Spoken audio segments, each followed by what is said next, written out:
Բարև ձեզ, Ամեկ Պլյուսի եթերում հարցազրույցն է եւ այսօր մեր տաղավարում է նոր ուժ ռեֆորմիստական կուսակցության падգամավորի տեխնացու Հակոբ Կարապետյանը։ Բարև ձեզ, պարոն Կարապետյան, շնորհակալություն մեր տաղավար գալու համար։ Դուք հետևում եք քարոզարշավին, ինքներդ եք մասնակցում ու հավանաբար զուգահեռաբար նաև աչք եք անցկացնում ձեր մրցակից ուժերի կամ հակառակորդ ուժերի քարոզարշավը նույնպես տեսնում եք, որ մի քանի ուժեր, խոշոր ուժերը հիմնականում իշխանական քաղաքացիական պայմանագիր կուսակցությունը,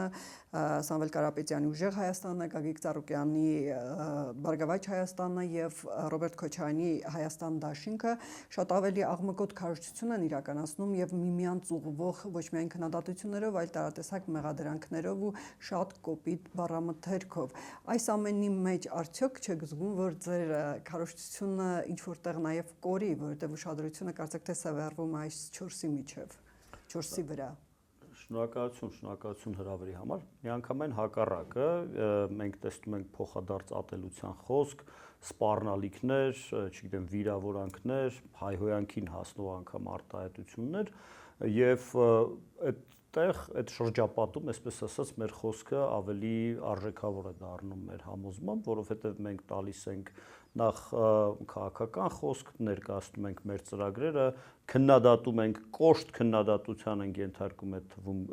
գործող իշխանությանը, բայց առանց հայհոյանքների եւ առանց սպառնալիքների եւ միևնույն ժամանակ դուք գիտեք նաեւ հավանաբար նկատել եք, որ մեր քարոզչությունը առանձնանում է նրանով, որ մեր կուսակցության լիդերը, պարոն Հայկ Մարությանը, նաեւ օգտագործում է իր ուրեմն կյանքի մյուս հատվածի հմտությունները եւ ունակությունները եւ քաղաքական մեսիջները փոխանցում է հումորային ռիլերի մանրապատումների տեսքով։ Կարծում եմ, այս առումով մենք ոչ միայն չենք դժում, այլ նաեւ հակառակը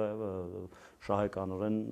Այո, նա բավականին, այսպես ասած, բարի հումորային ռիլներ է ներկայացնում մեզ նախընտրական տրամաբանության մեջ, բայց կարծեք թե երբեմն ոչ այդքան բարի, բայց հումորային։ Հակակարոզչությունն էլ կա, ինչ որ հակառակորդների նկարներով եւ այլն կա նման բաներ, բայց հատկապես իշխող Նիկոլ Փաշինյանի կադրերով, բայց չէ կարծում, որ այնուամենայնիվ ավելի լսելի են մյուսների ձայնը եւ ընտրողները ավելի շատ լսելով նրանց կարող է ընտրությունը ի վերջո կայանա այդ 4-ի միջև, այդ 4 ուժերի միջև եւ ոչ միայն ձեր, այլև ձեր նման այլ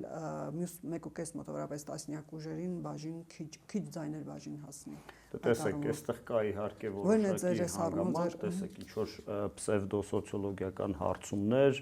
կամ հենց քաղաքական գործիչների շուրթերից հնչող գնահատականներ ֆավորիտների մասին, այսպես կոչված ֆավորիտների մասին, մեզ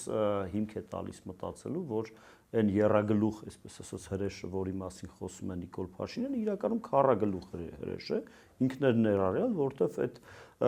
երկու բևեռները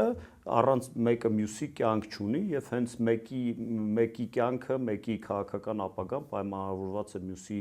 գոյությամբ եւ այս հայտնի սկեչ կա, չէ, ներողություն արտահայտությանս բոշա փչացած, այստեղ էլ ազգային ժողովում էլ դավաճան թալանչի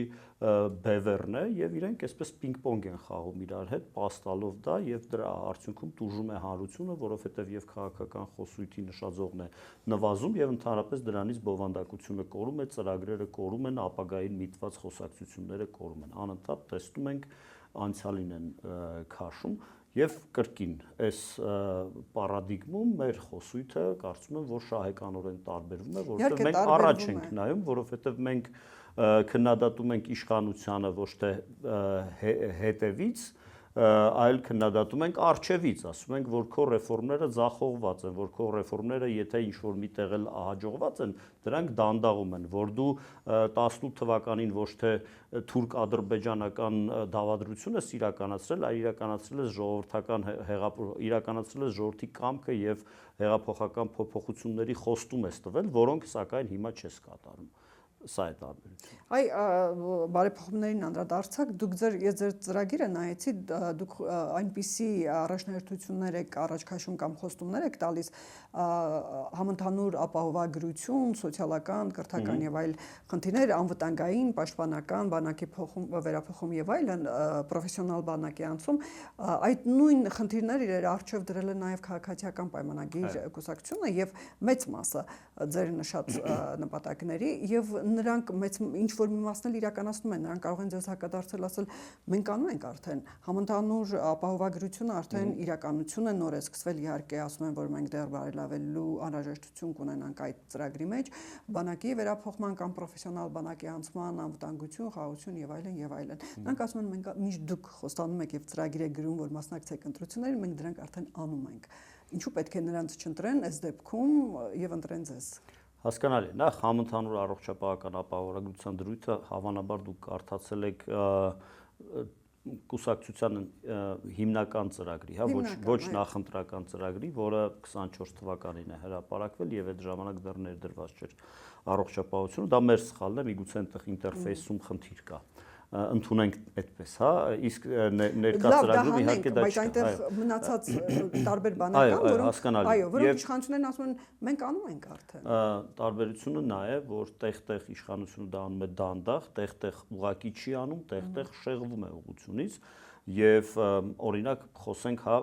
երկրի եվրոպականացման խնդրից հիմա իշխանությունը հատկապես 23 թվականից հետո 23-24 թվականներից խոսում է եվրոինտեգրացիայի, եվրոպականացման, եվրոպական ստանդարտների մասին տարբերությունը, եթե երկու բառով ասեմ, նա է, որ մենք մեզ համար դա սկզբունքային դիրքորոշում է քաղաքացիական պայմանագրի եւ Նիկոլ Փաշինյանի համար դա օպորտունիստական մոտեցում է, այսինքն պատեհապաշտական մոտեցում է 2023 թվականներին Արցախի ողբերգությունից հետո հասկանալի է հասարակությունում կա արդարացի զայրույթ տարակուսանք Ռուսաստանի քաղաքականության նկատմամբ եւ Նիկոլ Փաշինյանը որոշել է որ կարելի է պրոեվրոպական եւ հակառուսական խոսույթով գրավել ուրեմն էլեկտորատին, հա, մեզ մոտ անկախ նրանից թե ինչպիսի տրամադրություններ կան հասարակությունում, եվրոպականացումը եւ եվրոպական ինտեգրացիան դա մեր հավատամքն է, դա մեր կրեդոն է, դա մեր արժեքային համակարգն է։ Եվ մենք վստահ ենք, որ տեսեք բառացիորեն 3 Նիկոլ Փաշինյանը ինչ որ դիֆերանդներ էր ձոնում Պուտինի հասցեին, մենք ակնածում ենք եւ այլն։ Մենք չենք ակնածում, մենք ցանկացած գործընկեր երկրի եւ դրա ղեկավարի նկատմամբ ունենք հարգանք մարդկային, բայց երբ մեզ քաղաքական շահերը կամ մեր քաղաքական սկզբունքները ստիպում են մեզ քննադատել, մենք քննադատելու ենք։ Եվ ես ամենևին էլ չեմ կասկածում, որ Նիկոլ Փաշինյանը հանկարծ եթե վերընտրվի եւ կարիք լինի այդ պահին գնալ Ռուսաստանի հետ մերձեցման, նա գնալու է Ռուսաստանի հետ մերձեցման։ Հետևաբար վերադառնալով եւ ամփոփելով հա ձեր հարցի պատասխանը, ինչն է, որն է տարբերությունը։ Տարբերությունը նա է, որ Նիկոլ Փաշինյանի սկզբունքների գոյությունը խիստ կասկածելի է, սկզբունքայնության գոյությունը խիստ կասկածելի է եւ նա եթե 3 ասում էր մի բան, այսօր ասում է մի բան, մենք ընդհանրապես չգիտենք թե վաղը ինչ է ասելու։ Իսկ մենք 3 այսօր եւ վաղը ասում ենք նույն բանը եւ հետեւողական ենք լինելու։ Եթե հանկարծ չստացվի, ասելու ենք ներողություն, ցտեսություն։ Ի տարբերություն նույն Նիկոլ Փաշինյանի, որը տրամագծորեն 5 տարի առաջ, 3 տարի առաջ, 2 տարի առաջ տարբեր խոսույթ էր կիրառում, հիմա լրիվ ուրիշ բան ասելով փորձում է ուրեմն շահել հասարակության վստահությունը, բայց դա չի ստացվի։ Ներկայացրեցիք հատկապես եվրոպական ինտեգրացիայի ձեր մտադրությունները, իշխանություններն ասում են մենք ընդունել ենք Եվրամիության անդամակցելու մասին օրենքը, թեև իրենք չէին ներկայացրել, բայց իրենք աջակցել են, որ ընդունվի եւ նրանք ասում են մենք ամեն ինչ անում ենք գնալու դեպի Եվրամիություն, դա մեր ձգտումն է, դա մեր ժողովրդի ձգտումն է եւ մեր բարեփոխումները իրականացնում ենք եւ երբ որ մենք հասնենք դրան, բացահայտ արդեն ասում են, երբ որ արդեն մեզ Եվրոպայում էլ Եվրամիությունում էլ կընդունեն, մենք արդեն Եվրամիությունից Եվրասիական տնտեսական միությունից դուրս գալու խնդիր էլ կդնենք, ինչը Ռուսաստանը գրեթե ամեն օր Հայաստանի առջև դնում է։ Որն է այդ դեպքում ձեր տարբերությունը, այստեղ շտապողականությունը վտանգավոր չի, որովհետև Եվրոպան էլ այնպես չի, որ ցանկացած պարագայում Հայաստանին կընդունի, չէ՞, պետք է Հայաստանը պատրաստ լինի։ Պետք է հասկանալ, թե ինչու պետք է Եվրոպան Հայաստանին ընդունի այն պարագայում, երբ ունի օրինակ Վրաստանի փորձը, հա, շատ ենք մենք ամենամոտն է մեզ Վրաստանի փորձը, որը հետևողական չգտնվեց եւ փոխելով քաղաքական կուրսը հիմա բավական սառը հարաբերություններ ունի Եվրոպայի հետ եւ եվրոինտեգրացիայի դեռ այդպես տրաֆարետային բանը ուղղակի խոսքեր են եւ ոչ մի process չի ընթանում։ Կարծում եմ Եվրոպան ավելի հաճույքով կվերաբերի այն խոստումներին եւ ավելի մեծ ձգտում կունենա համագործակցելու այն երկրի եւ այն վարչակարգերի հետ, որոնք հետևողական կլինեն իրենց քայլելում, այսինքն որոնք վստահ եւ եվրոպացի մեր գործընկերները վստահ կլինեն, որ ռեսուրսներ, ֆինանսական, չգիտեմ, այլ քաղաքական ռեսուրսներ ներդնելով այս տարածաշրջանում եւ այս երկրում իրենք համոզված կլինեն, որ 5 տարի, 10 տարի, 15 տարի հետո այդ համագործակցությունը տալու է իր պտուղները եւ շարունակական է լինելու։ Այն դեպքում, երբ տեսնում են, որ մի ղեկավար 2 տարի առաջ, 3 տարի առաջ իր իսկ խոստովանությամբ եղել է Ռուսաստանի ամենալավ գործընկերը եւ այն դեպքում, երբ որ տեսնում են, որ այս նախընտրական շրջանում նույնիսկ Նիկոլ Փաշինյանը չի խորշում եւ ինչ որ ռևերանսներ է անում Պուտինի նկատմամբ եւ նաեւ իր նախարարները այս օրերին մենք տեսնում ենք դա, այդտեղ բնականաբար կասկածներ կառաջանան։ Հետևաբար, հա, ռիսկերը զսպելու համար, ռիսկերը ուրեմն կառավարելու համար Եվրասիական միությունից Եվրոպական միություն տեղափոխվելու մեզ անհրաժեշտ է իհարկե Եվրամիության հստակ եւ շատ ուրեմն տեսանելի աջակցությունը, ինչպես ֆինանսական, տնտեսական, այնպես էլ այլ կարգի, հա, եւ այդ հարցում պետք է ուրեմն համոզիչ լինել միայն քո հետևողական քայլերի շնորհիվ։ Ռևերանսները մի քանի անգամ հիշատակեցիք Ռուսաստանին ուղղված եւ Պուտինին ուղղված, բայց հակառակ քննադատությունները այս օրերին ավելի շատ են, քան այդ ռևերանսները։ Դուք տեսնում եք, որ իշխանությունները հրապարակում են իրենց ձեռք բերած փաստաթղթերը ռուսական հատուկ ծառայությունների վերահսկողության տակ գտնվող հայկական այն գործիչները, որոնք այստեղ կուսակցություններ են ստեղծել կամ մասնակցում են ընտրություններին Ռուսաստանի քաղաքացի լինելու հանգամանքը, ընդհուպ մինչև 3 Նիկոլ Փաշինյանը հայտարարեց, որ Գագիկ Ծառուկյանի նախընտրական ցուցակի երկրորդ համարը Անդրանիկ Թևանյանը հայրենիքի դավաճանն է եւ որ այսօր պետք է ազգային անվտանգության ծառայությունը այդ հարցով արդեն գործուն քայլեր կատարի,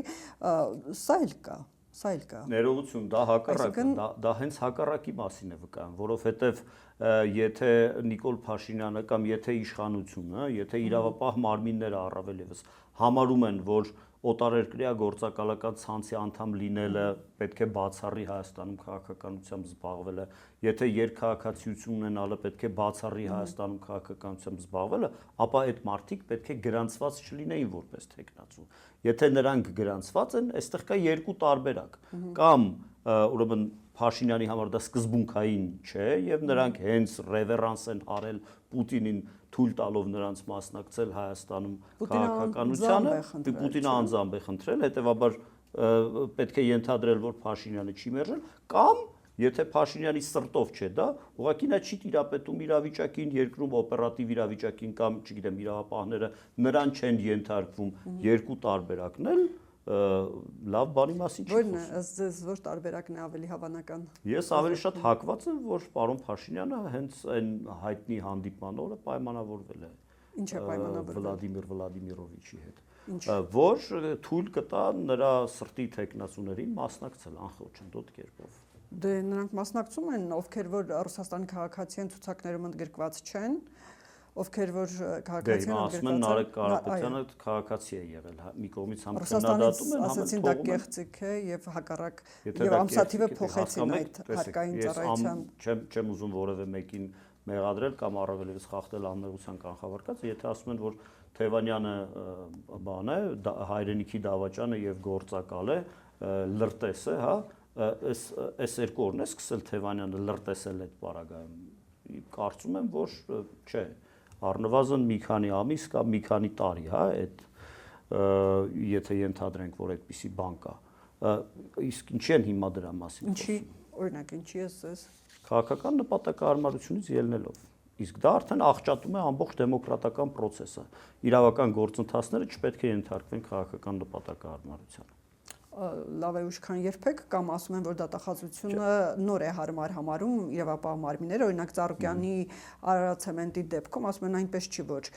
հենց նոր ընտրությունների ժամանակ մենք պարզեցինք, որ խնդիր է եղել սեփականացման գործընթացում եւ որ դատախազությունը նոր է իրավական հիմքերը գտել եւ նոր է հարմար համարում հրապարակել այդ մասին Նիկոլ Փաշինյանն էլ դե այդպես ոչ եվրոպականացում է լինում, ոչ էլ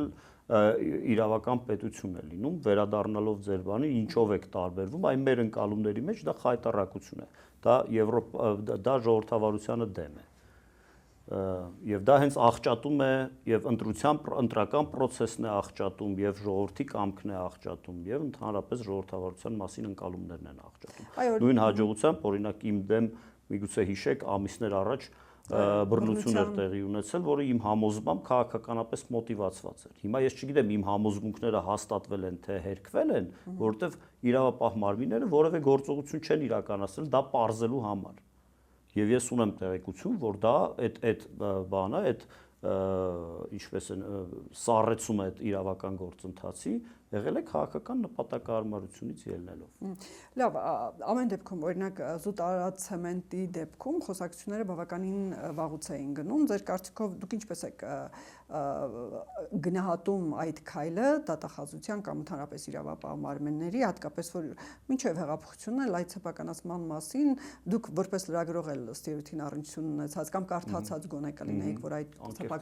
լավ տեղյակ չեմ։ Սեփականացման գործընթացում ամեն դեպքում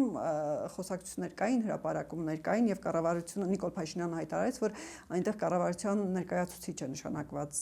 լինելու, այսուհետ եւ միգուցե պետականացման նորից ինչպես այդ գործընթաց տեղի ունենա, եթե իսկապես կեղծիքները հայտնաբերվեն։ Նման process-ներին ինչպես եք վերաբերում։ Անկեղծ ասած, հենց կոնկրետ Արարատի ցեմենտի գործարանի դեպքի հետ կապված բաց եմ թողել իմ կողքով, լավ տեղյակ չեմ, դրա համար գնահատական որևէ կերպ չեմ կարող տալ, բայց ընդհանուր տենդենսները, հա, հեծի, այդպես ազգայնացումը կամ տեսեք, ցավոք սրտի մենք տեսնում ենք այն նույն մի քիչ ավելի մեղմ միգուցե ոչ աղաղակող, ավելի մեղմ եւ միգուցե ավելի քաղաքակիրթ մեթոդներով այն նույն տենդենսը, ինչ որ կար նախորդ տասնամյակներին, այսինքն կային իշխանությանը մոտ կանգնած գործարարներ, որոնց ներվում էր ամեն ինչ կամ շատ բան, եւ կային իշխանության ընդդիմախոս գործարարներ, որոնց հարկային ստուգումներ էին ուղարկում եւ այլն, հա։ Նախորդ իշխանության այն ժամանակ էլ եւ հիմա էլ մենք դա տեսնում ենք։ Մենք տեսնում ենք առնվազն նաեւ տեսնում ենք այն օրինակ մենք մեր կուսակցությունում երբ հանգանակություն ենք հայտարարում եւ ֆինանսական միջոցներ ենք փորձում հայթայթել, կան շատ ընկերներ, ծանոթներ, ուղղակի համախոհներ եւ պարոն Մարությանի հետ որ կոնտակտի մեջ են լինում կամ մեր թիմի այլ անդամների հետ, շատերը ասում են, որ մենք մեծ ցանկություն ունենք ձեզ օգնելու, բայց հասկանալի է, որ քեշով չեն կարող, իսկ փոխանցում անելը իրենց համար չափազանց ռիսկային է։ Մենք դա տեսնում ենք եւ տեսնում ենք, որ ընդհանուր մթնոլորտը այնպիսին է, որ ամեն դեպքում տնտեսական լծակները, վարչական լծակները կիրառվում են քաղաքական եւ տեսնում ենք հակառակը, նաեւ օրինակ իմ քայլը դաշինքը կամ չգիտեմ քաղաքացիական պայմանագիր կուսակցության ուրեմն դոնորների թվում էլի կան այնպիսի գործարարներ, որոնք նաև քաղաքականապես։ Այդ դեպքում օրինակներ կարող եք հիշել, եթե ձեզ չէ, այլ ընդդիմադիր իշխանության ընդդիմադիր կուսակցություններին, որ գործարարները փորձել են կամ հանգանակություններ արել են նախընտրական հիմնադրամներին, բայց չափի մեջ իհարկե օրենքով սահմանված եւ իրավապահները նրանց հետևից գնացել են, որ ձեզ գործարարները նման բացատրություններ են ներկայացնում։ Կոնկրետ դեպքեր, դե մենք տեսնում ենք, որ հիմա կոնկրետ ուզում են տնտեսական միջոցներով ճնշում գործադրել ընդդիմադիր որոշ գործիչների նկատմամբ։ Միգուցե գործարարները իրենք ես օրինակ հակառակն եմ տեսել եմ օրինակ, չգիտեմ, գործարար Սուքիասյանների ընտանիքին պատկանող ապօրինի շինարարություն, որը քաղաքի կենտրոնում շատ տեսանելի վայրում, որը օրինականացվել է։ Ես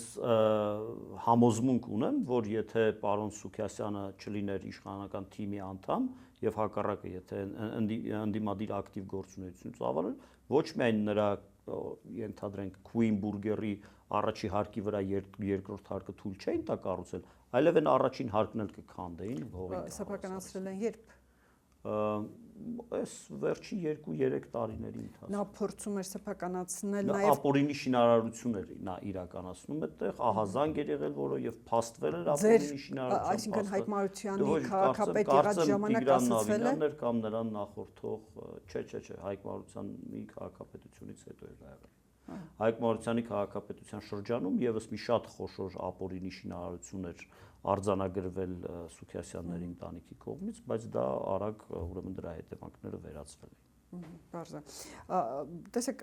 գալիս եք իշխանության, Հայկ Մարությանը եղել է Նիկոլ Փաշինյանի թիմակիցը,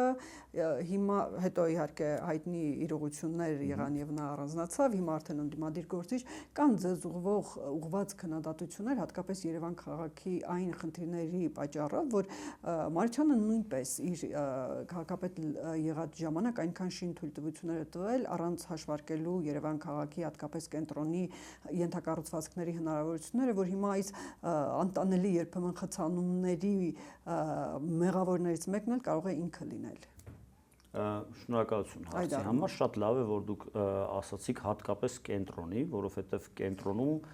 բարձրահարկ շինարարությունը գրեթե բացառվել է Հայկ Մարությանի կառավարման շրջանում։ Ինչու եմ ասում գրեթե, որովհետև կար 1-2 շենք, որոնց պոչ է, այսպես ասած, մնացել էր նախկինից եւ ուղղակի իրավականորեն հնարավոր չէր կասեցնել դրանց կառուցման ընթացքը, բայց ըստ էության կենտրոնում բարձրահարկ շինարարությունը քաղաքապետ Հայկ Մարությանի կառավարման շրջանում կասեցվել է, դադարեցվել է եւ ավելի էքստենսիվ է եղել, ավելի, չգիտեմ, Աջափնյակում, Արաբկիրում, Խանաքեր, Զեյթունում եւ այլն եւ այլն։ Այդ բաները տրվել են, նախ սկսենք նրանից, որ Երևանում կա իսկապես բնակֆոնդի թարմացման խնդիր եւ երկարաժամկետ հեռանկարում դա մեծ լավություն է քաղաքին։ Եվ նաև օրենքի սահմաններում տրվել է, այսինքն այդ մարդիկ ունեցել են իրավունք կառուցելու այնտեղ շինթույլտվություն, նորմերը եւ այլ գերատեսչություններից տրված համաձայնությունները համապատասխանել են օրինականությանը եւ այդ շինարարությունները, շինթույլտվությունները տրվել են։ Ուրիշ բան, որ այո, պետք է կառավարել այդքան շինարարությունները նախ զարգացնելով կանաչ մակերեսները եւ ամենաառաջինը ապահովելով տրանսպորտի թողունակությունը, այստեղ է, որ քաղաքապետ Հայկ Մարությանի կառավարման շրջանում պլանավորվում էր հենց այդ զարգացող թաղամասերից տրանսպորտը այնպես կազմակերպել, որ խցանումներ չառաջանան եւ նրա կառավարման ընդհատման պատճառով այդ ծրագիրը կիսատ թողնվեց կամ դանդաղեց։ Հիմա մենք խոսում ենք ռեֆորմների մասին, հիմա այս պայդրությամբ Երևանի քաղաքապետարանը Ավինյանի վարչակազմը շարունակում է նույն ծրագիրը, ինչ որ մենք էինք անում, բայց այնքան դանդաղ է անում, որ դրա էֆեկտը կորում է եւ հնարավոր է, որ դա արդեն ժամանակավրեպ լինի եւ չհամապատասխանի քաղաքի շարունակաբար զարգացող տենդենսին։ Հետաքրքիր է։ Հետևաբար այստեղ ներողություն ոչ թե շինարարությունն է խնդրեմը, այլ է շինարարությանը հարակից ինֆրաստրուկտուրաները չզարգացնելը։ Իհարկե քաղաքը զարգացող օրգանիզմ է եւ անընդհատ պետք է Եթե մենք որոշում ենք, որ մեզ 18 հարկանի շենքեր այս քաղաքում պետք չեն, դա միանգամայն այլ հարց է։ Օրենսդրորեն ուրեմն պետք է նիշեր սահմանվեն հարկայնության եւ ասենք վերջ այսօրվանից հետո Երևանում կառուցում ենք միայն 5 հարկանի շենքեր։ Հետաքրքիր է, դուք եւ ընդհանուր փոփոխությունների ծրագրերի իրականացման դեպքում եւ այս քաղաքային ծրագրերի դեպքում, որ ասում եք Ավինյանը շարունակում է Մարությանի ծրագրերը, բայց ավելի դանդաղ, նույնն էլ նախորդիվ ասացիք, որ ավելի դանդաղ են իշխանությունները անում։ Երբ որ մենք դանդաղ կամ աղճատված, օրինակ Ավինյանը աղբի տեսակավորման ծրագիրը կարծես թե ընդհանրապես այլ կերպ է պատկերացնում կամ ուշադրություն դրան չի դարձնում։ Լավ, այդ դեպքում մարդիկ են իրականացնելու դրանք։ Տեսեք, նայում ենք ձեր նախընտրական ցուցակը, ովքեր որ պետք է գան ազգային ժողով, ձեզանից եւ պարոն Մարությանից բացի ուրիշ ոչ մեկին չենք ճանաչում։ Մենք ձեզ ճանաչում ենք, որտեղ մեր գործընկերն եք եղել, պարոն Մարությանին ճանաչում են իր հերոստատեսային այդ դերասանական եւ այլն գործունեությունից, մնացածին հաստատ որևէ մեկը չի ճանաչում։ Ինչպես եք իրականացնելու, ինչպես դասականը կասեց, ով եք իրականացնելու, ովքեր են իրականացնելու, այդպես ներկայացված չի, չգիտենք ովքեր են, նայում ենք անունները անծանոթ մարդիկ են, ովքեր պետք է այդ ծրագրերը ավելի լավ իրականացնեն, քան թե ԿՊՆ է անում։ Շատ լավ, ես թույլ տվեք չհամաձայն եմ, որ մարդիկ չեն ճանաչում, անմիջապես ինձնից հետո ցուցակում գալիս է տիկին Նարինե Աբգարյանը, որը լայն հասարակայնությանը ծանոթ է, ինքը բավական հայտնի հանրային գործիչ է եւ նաեւ կենթանասեր, բնապահպան, հայտնի հասարակական գործիչ է։ Այնուհետեւ գալիս է Մուշեղ Հակոբյանը, որը Երևանի ավականու ներկայիս ֆրակցիայի, մեր ֆրակցիայի քարտուղարն է։ Այնուհետև գալիս է Քրիստինա Վարդանյանը, կրկին հայտնի հանրային գործիչ, բժշկական գիտությունների տեխնացու եւ կանաչապատման լավագույն մասնագետներից մեկը։ Հետո գալիս է մեր հայտի շինարար Գրիգոր Հարությունյանը եւ ավականու այլ անդամներ, այսինքն մեր ցուցակի առնվազն տասնյակը բացառապես կազմված են Երևանի ավականու անդամներից, հայտնի հանրային գործիչներից եւ այն մարդկանցից, որոնք նաեւ քաղաքային տնտեսության խնդիրներն են։ Մեր թիմի անդամ են նաեւ հայտնի հանրային գործիչ կրկին Գրիգոր Երիցյանը եւ շատ այլ մարդիկ երկրի խնդիրների հետ կապված մենք ունենք այսպիսի հասկանալի սֆերային կաբինետ։ Այո, նախ Հայաստանում նկատելի չի ովքեր են։ Հայաստանում բացի նրանից, որ մենք ընդհանրապես մեր մարդկային կապիտալը բավական սուղ է եւ նաեւ քաղաքական համակարգը այնպես զարգացած չէ, որ մենք ունենանք, ենթադրենք, Մեծ Բրիտանիայում լեյբորիստները եւ պահպանողականներն ունեն, այսպես իրենց պատրաստի կաբինետները միշտ ունեն, նույնիսկ այդպես պաուստային նստարաններն էլ ունեն, հա, կարող են մեկին հանեն, մյուսին դրեն։ Հայաստանը այդ մարդկային կապիտալը չունի եւ քաղաքական համակարգն էլ այդքան զարգացած չէ, որ մենք դա ունենք։ Հասկանալի է, մենք աչքի տակ ունենք որոշ պրոֆեսիոնալների նույն արտաքին գործերի նախարարության համակարգում, պաշտպանության նախարարության համակարգում, այլ համակարգերում եւ նույնիսկ ունենք մարդիկ, որոնց հետ ունենք նախնական պայմանավորվածություններ։ Հասկանալի է, այդ մարդկանց անունները չեն կարող տալ, իսկ ընդհանրապես մեր սկզբունքը այն է, որ եւ այդ սկզբունքը մենք նաեւ քաղաքապետարանում ենք կիրառել, մեր սկզբունքն է, որ պետք է լայն համագործակցություն, կադրային բաց քաղաքականություն վարել, անկախ քաղաքական հայացքներից եւ նախասիրություններից, ուղղակի հիմք ընդունելով որոշ հիմնարար սկզբունքներ, կարող ենք մարդկանց ներգրավել եւ աշխատել նրանց։ Իսկ ինչպես է գնահատում ձեր հնարավորությունները ընտրությունները։ Մենք 23 թվականին Երևան քաղաքում անցնելու եք ազգային ժողով, թե գուցե նաև մենք 23 թվականին ազգային Երևան քաղաքում շատ համեստ քարոզարշավ անելով շուրջ 20% ձայն ենք հավաքել։ Հիմա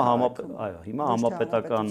ընտրություններ են, իհարկե որոշակի առանձնահատկություն կա։ 43000 թե 44000 ձայնի 44000 ձայն ենք հավաքել։ Դա եթե դուք հիմա այդքանը Եվ նաև եթե հիշում եք չափազանց ցածր մասնակցություններ, ընդամենը 29%։ Եթե դուք հիմա այդքան ձայն ստանաք ամբողջ հանրապետությունում կամ Երևանում,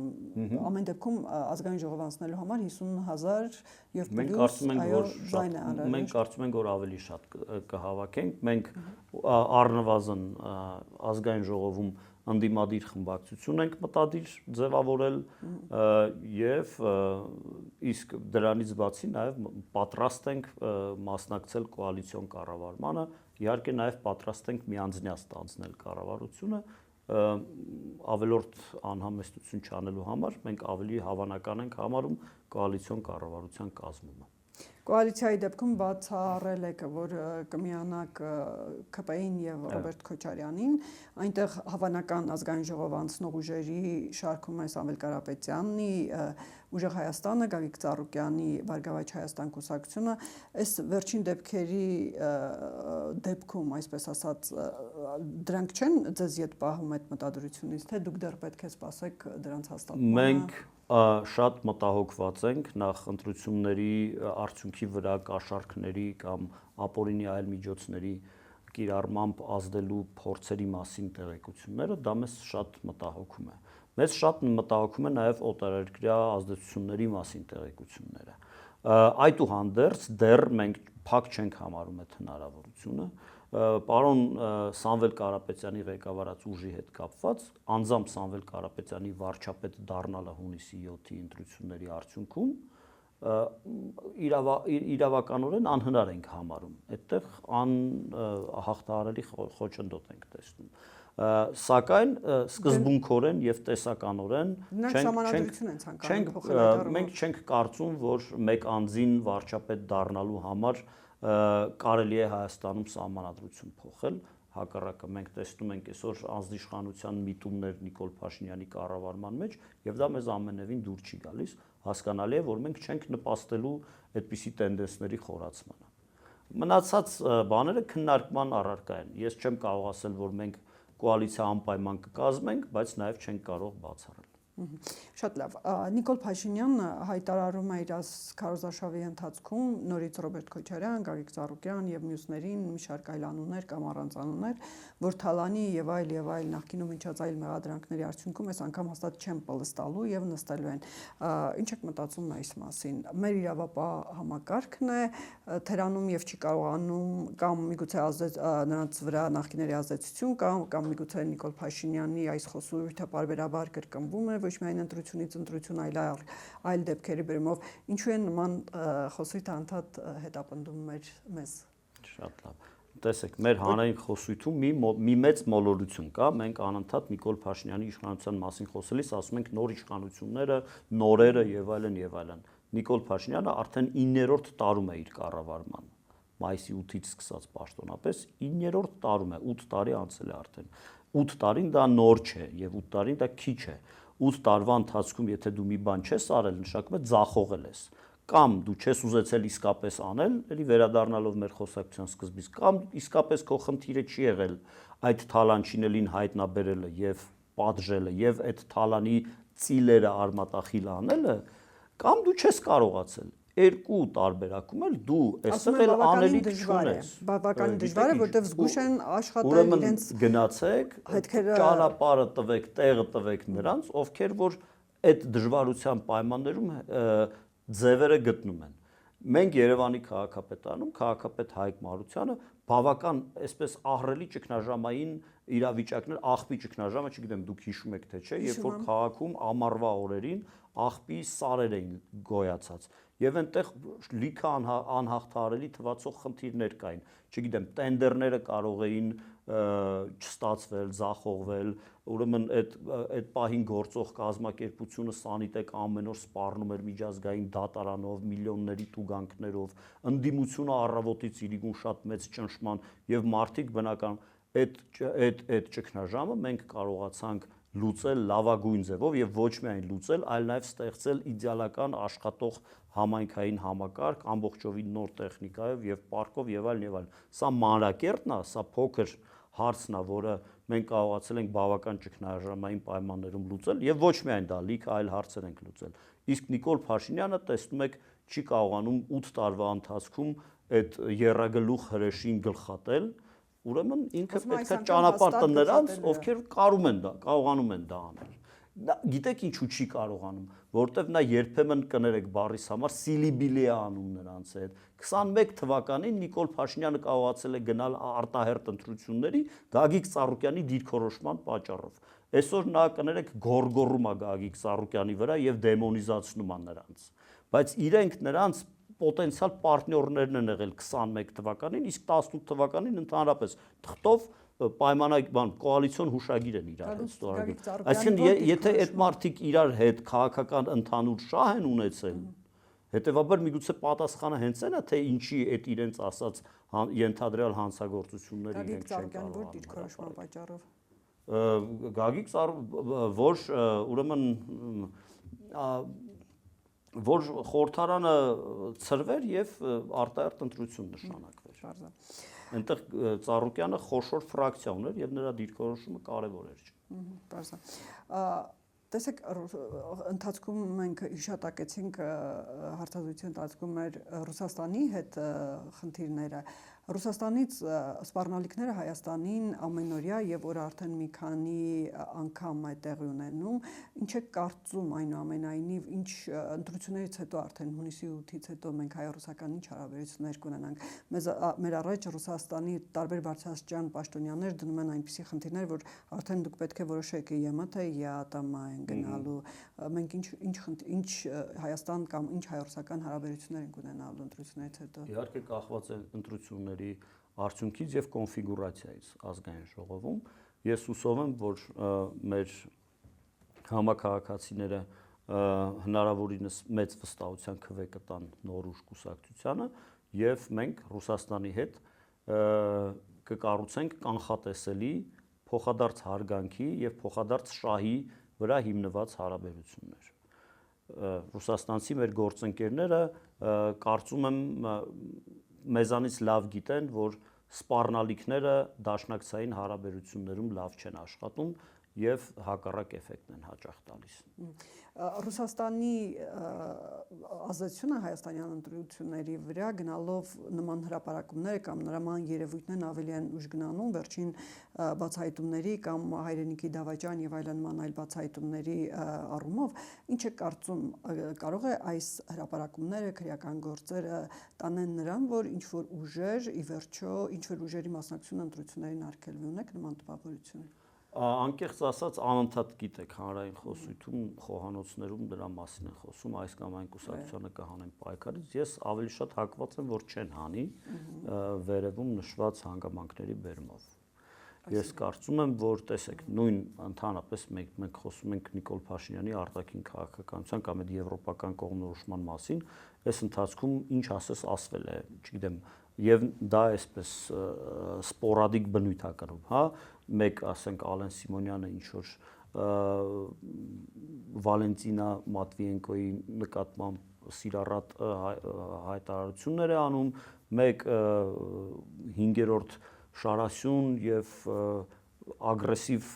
թշնամական նույնիսկ հայտարարություններ են անում Ռուսաստանի նկատմամբ, ինչը անթույլատրելի է, այսինքն սա իրավիճակային է, սա պատեհապաշտական մոտեցում է, այդ պահին պահը ինչպես կթելադրի, այնպես էլ իրենք կանեն։ Եվ ես կարծում եմ, որ ամեն դեպքում եւ նաեւ ամենակարևորը այս ընթացքում, որ որևէ անդառնալիության կետ քաղաքացիական պայմանագիրն ու Փաշինյանը չեն անցել հայ-ռուսական հարաբերություններում։ Եվ ես կարծում եմ, որ նաեւ այս առումով ուղղակի կլինեն միայն խոսքեր, էմոցիաներ եւ ոչ մի կոնկրետ գործողություն։ Եվ վերջին թեման, պարոն Կարապետյան, Հայաստան-Ադրբեջան խաղաղության պայմանագիր, այստեղ նույնպես դուք տարբերությունը ամեն դեպքում դուք չեք ասում, որ մենք հետ ենք կանգնելու եւ մեր նոր զրոյական կետից ենք սկսելու, ստորագրելու ենք այդ պայմանագիրը, թրիպը նույնպես եւ այլն եւ այլն։ Այստեղ ինչ զարգացումներ կամ ինչ նորություններ ունեք դուք։ Տեսեք, դուք ասում եք, էլի տարբերությունը քիչ է, նմանություններ կան, բայց ամենամեծ տարբերությունը մեր եւ Նիկոլ Փաշինյանի միջեւ հենց դա է։ Նիկոլ Փաշինյանը եկավ իշխանության եւ ասաց, ես Ադրբեջանի հետ հարաբերությունները սկսում եմ զրոյական կետից, ինչը աղետալի էր մեզ համար, չէ՞։ Մենք ասում ենք, մենք զրոյական կետից չենք սկսելու, դա արկածախնդրություն է, դա հանցագործություն է։ Մենք գիտենք, ճանաչում ենք միջազգային հարաբերությունների հիմնական սկզբունքները, որ պետք է եղած պայմանավորվածությունները պահպանվեն եւ դրա հիման վրա արդեն փորձենք շարժվել առաջ, փորձելով հնարավորինս մաքսիմալ օգուտ բերել Հայաստանին, հա, այդ հարաբերությունները։ Մենք չենք կարող ասել Արցախը պետք է լինի անկախ պետություն։ Դա իրատեսական չի, դա անլուրջ է եւ դա վտանգավոր է Հայաստանի համար, Հայաստանի ժողովրդի համար, հա։ Եվ մենք ունենք արդեն նախաստորագրված փաստաթուղթ արևմտյան գործընկերների աջակցությամբ նախաստորագրված փաստաթուղթ, որը պետք է հիմք ընդունենք, բայց միևնույն ժամանակ մենք բացարձակապես անընդունելի ենք համարում հանուն խաղաղության կամ խաղաղության դրոշի տակ մեր ազգային արժեքների աղճատումը, հրաժարումը, մեր հիշողության խմբագրումը։ Դա մենք ոչ միայն անբարոյական ենք համարում, այլ նաև համարում ենք, որ հակառակ հակազդեցությունն է առաջացնելու ժողովրդի մեջ եւ այսինքն խաղաղության գործընթացին ի վերջո վնաս է բերելու։ Տարբերությունները քիչ են ամեն դեպքում գլխավոր նպատակների, այս դեպքում խնդրում եմ որպես ամփոփում ասեք ինչու պետք է հայ ընտրողը ընտրի ձեզ եւ չընտրի մյուս ուժերին, այդ թվում նաեւ իշխանական ուժին։ Որովհետեւ մենք ցույց ենք տվել Հայկ Մարությանը իր հանրային կյանքի ամբողջ ընթացքում ցույց է տվել իր անկաշառությունը, իր սկզբունքայնությունը եւ այդպիսին է նաեւ մեր թիմը, այդպիսին է մեր կուսակցությունը։ Լավ, այսօր մի հարց էլ կա Հայկ Մարությանին, բնականաբար ձեր կուսակցության ղեկավարն է, նրան պետք է հիշատակեք։ Այստեղ քննադատություններ կան, որ այսքան տարիներ հետո ու հատկապես հիմա, երբ որ Հայկ Մարությանը հայտ է ներկայացրել վարչապետի տեխնացու լինելու, վարչապետ դառնալու, ինչի չի իր երեխաներին դարձնում Հայաստանի քաղաքացի, չի վստահում Հայաստանին։ Լավ, եղել են առաջ այլ պայմաններ են, նա երբ որ ծնվել են երեխաները, հիմա նա ցանկանում է Հայաստանի վարչապետ դառնալ, ցույց տա, որ սկսվում է կապը ամբողջությամբ եւ ընդմիշտ Հայաստանի հետ, որը վստահում է իր այն երկրի ղեկավար, որ երկրի ղեկավարը որ ցանկանում է լինել, վստահում է այդ երկրին։ Տեսեք, Հայկ Մարությանը ցանկանում լինել Հայաստանի ղեկավար, Հայկ Մարությանը Հայաստանի Հանրապետության քաղաքացի է։ Եվ այստեղ հույս ունեմ դուք հնարավորություն կունենաք այդ հարցը տալու պարոն Մարությանին, այնտեղ քանի որ անձնական շատ լայն կոմպոնենտ կա, ես կոռեկտ չեմ համարում մտնել այդ անձնական մանրամասների մեջ, բայց ընդհանուր առմամբ եթե ուզում ենք հանրային մասին անդրադառնանք, Հայկ Մարությանի ընտանիքի անդամները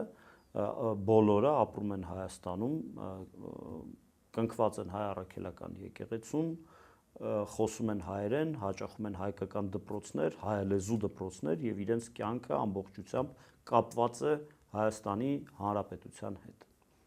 Շնորհակալություն, պարոն Կարապետյան։ Շնորհակալություն։ Մեր հեռուստադիտողներին էլ հիշեցնեմ, որ Ամեկ Պլյուսի տաղավարում էր Նոր ուժ ռեֆորմիստական կուսակցության падգամավորի տեխնացու Հակոբ Կարապետյանը։